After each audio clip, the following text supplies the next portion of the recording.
very physical at all. Anyways, I'm rambling. But screw it, it's my book, and I love a good ramble. I wish I could remember everything I ever wrote down. I wish I had a photographic memory, instead of always having to go back through reams and reams and reams of notes, like a crooked old librarian with spectacles on the end of his nose. It's one thing I learned about discovering these characters in the edit, that there's lots to scan, scroll back, reread, attach new note, cut, remove, and remember to repaste. Jot furiously here and there to slot back in for another rescan, until it's eyelid-heavying and painstaking and rewarding, and it really is, to have discovered these characters through words, instead of the usual gig of embodying them, handing them the reins and letting them determine the direction of their own stories, has given me this deep glow of satisfaction. I'm so grateful and proud for having birthed out a book and for embarking down this road, because now writing's become a part of writing me. It's opened in me a more direct portal to that pure creative exhilaration, that fizzy flow, that whoa, where did I go? That reckless abandon, that disappearing, if you'll indulge. I hope you're drawn into their worlds. Smooch, Rob. Funeral.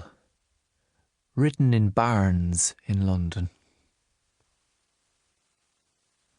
My hair is done to perfection.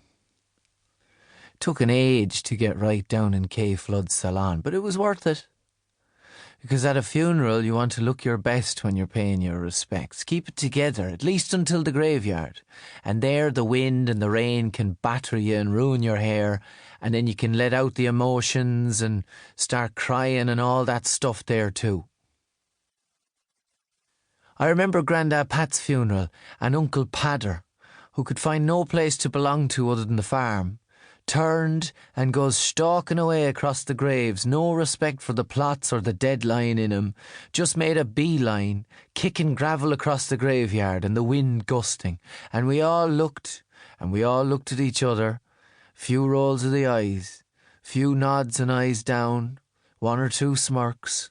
He stalks away anyway, and gets as far as the edge of the graveyard that's lined with them big tall bright green hedges that was made in a lab.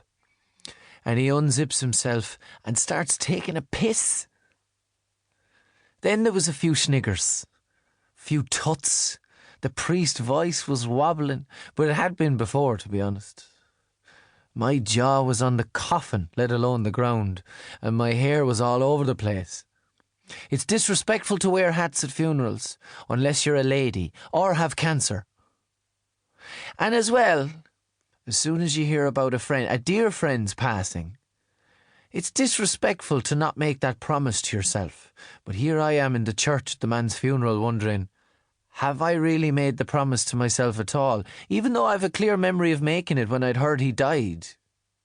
But now I'm second-guessing making the promise because I can see the back of her neck.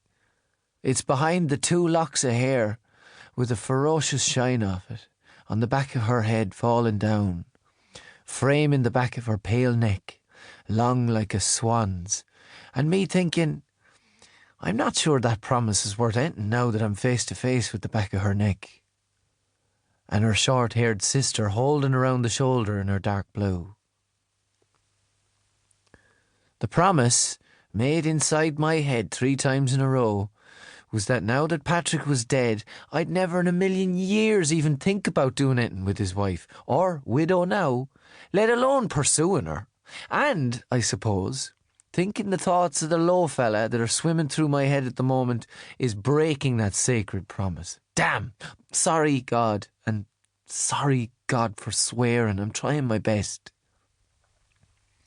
The promise that had to be made, though, because in our heart of hearts, everyone here knows that there was always a little glimmer of something between myself and Sinead. She's such a vibrant woman, and I know Patrick was a droll chap, always taking the piss. You might even go as far as to say sullen on a bad day, with a puss on him like something's just...